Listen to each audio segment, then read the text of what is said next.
So we have all kinds of Olympic news for you guys that's trending on the Post website that doesn't really have anything to do with Olympic competition.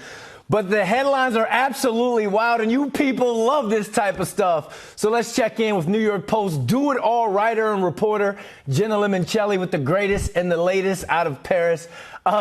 Jenna, the New York Post, like, we're just winning with the headlines and the captions and all the things that's going on outside of the Olympics in terms of competition. What's going on with you?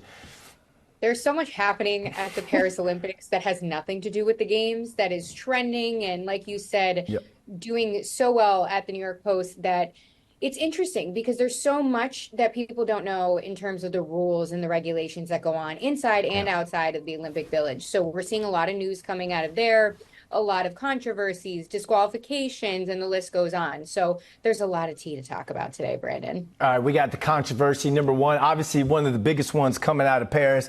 Team USA sprinter Noah Lyles took home the gold in the 100. That's crazy that this man won this thing by just 5 thousandths of a second.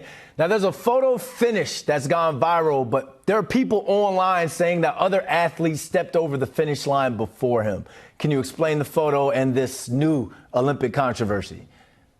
Yeah, absolutely. So there's nuance to this, right? Of Yep. course, Noah Lyles took home the gold in the 100-meter men's final, of course, but it wasn't without controversy. The photo finish, of course, as we know, at the Olympics, there's aerial photos taken above the track, just so judges can determine, of course, the correct winner by the rules and regulations of track and field.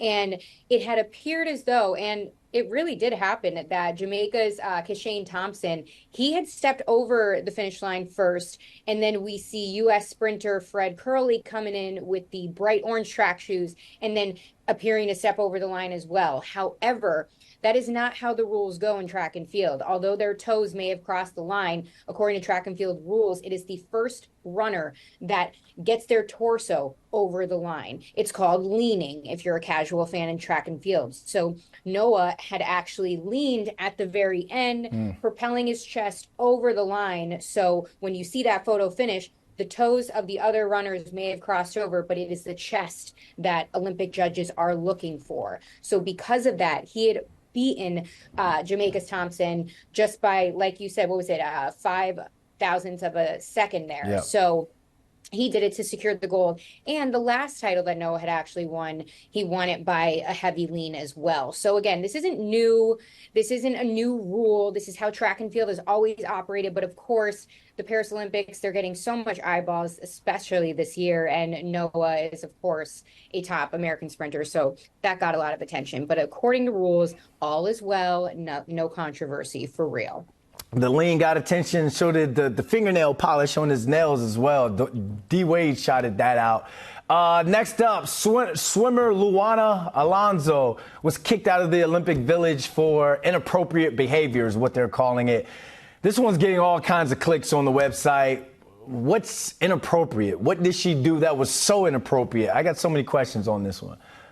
Right. A lot of people have a lot of questions. So I'm going to break it down as best as I can. But right now, there are a lot of reports. Let me clarify that Luana Alonso, who is a swimmer from Paraguay, has not directly addressed this. Now, on Monday, The Sun had come out with a report that said that she was asked to leave the Olympic Village for creating somewhat of an inappropriate environment. So they received a statement from Larissa Scherer, and if I'm pronouncing that, I apologize. They are the head of the Paraguay Olympic Committee, and they had confirmed this news and said her presence is creating an inappropriate atmosphere with Team Paraguay. They also thanked Alonso for, quote, proceeding as instructed, as it was her own free will that she did not spend the night in the athletes' village. So that is where Alonso had been reportedly staying while in Paris with the Paraguay swim team. Now, she is no longer competing. She did not qualify in her heat and was just staying there, which is allowed. You're allowed to stay with your teams. However, the longer you stay in the village and you have nothing really to do, these types of things could pop up. However, we do not know why exactly. It has not been confirmed as of August 5th as to why Alonso was asked to leave. A separate report by the Daily Mail said that she had become a distraction for other competitors with her, quote, skimpy clothing and socializing with other athletes. That is another report, like I said, from the Daily Mail. So we don't have anything confirmed yet, but that is getting a lot of attention at the Paris Olympics. It appears as though she had returned to the US possibly, as she posted an American flag on her Instagram story. But again, nothing has been confirmed as of yet, other than she chose under her free will to leave the village at the instruction of the Paraguay Olympic Committee. That is what we do know. So we're going to be updating you guys with more details on that, and of course covering it all here at the Post. But it's a lot of reporting right now. However, Alonso is no longer in the Olympic Village.